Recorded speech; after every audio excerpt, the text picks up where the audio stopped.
Alaska at sinakyan pa ang balyenang ito na stranded sa isang beach sa Calamansig, Sultan Kudarat.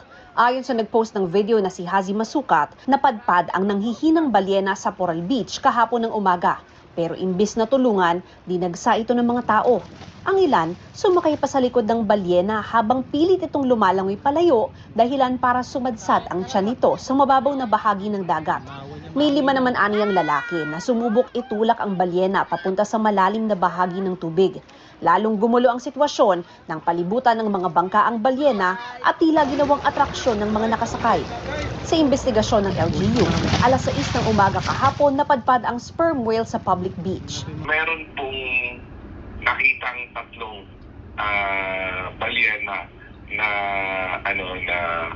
doon sa public beach po namin dito. At yung isa po iniwan nila, parang hinatid nila, then iniwan yung isa. Unfortunately, yung mga tao po instead na mag-report sa authority, probably they were so amazed. Alas 9 ng umaga na nakarating ang mga otoridad nang may mag-report na ng insidente.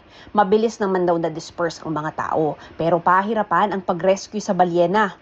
Tapos po, yun, hindi po talaga sila naniniwala. So, dumami na rin po yung mga tao hanggang sa napalibutan na po yung balyena ng mga pump boat. But, yung action talaga is medyo late na rin. Talagang ayaw gumalaw and it's so huge, almost 20 tons ang laki niya.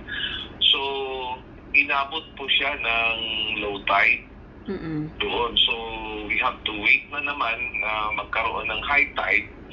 Nung nagkaroon na ng high tide, medyo weak na siya. So, minove namin siya sa isang lugar na hindi na matao. At doon na po siya na parang talagang hindi na gumalaw. Alas 6 kagabi, namatay ang balyena. Nang suriin ng mga marine biologist, may maliliit umano itong sugat. It appears to be parang it was yung parang mga ng isda din, no? Kagat ng mga isda na maliliit. Mayroon mga gano'n na sumasadsad sa dalampasigan. Karamihan ay because they're not feeling well dahil may mga nakaing basura. Hindi po sana natin pinaglaruan yung balyena na na-stranded, pero sana umaksyon tayo ng mas mabilis at tumawag sa otoridad para matulungan ng tama yung balyena. Dapat, ang immediate reaction natin is compassion and mercy. Kasi na-stranded yung hayop. Kahit na anong hayop pa yan, kung balyena yan na na-stranded sa beach or sawa na biglang tumatawid sa kalsada. Para sa GMA Integrated News, Mav Gonzalez, nakatutok, 24 oras.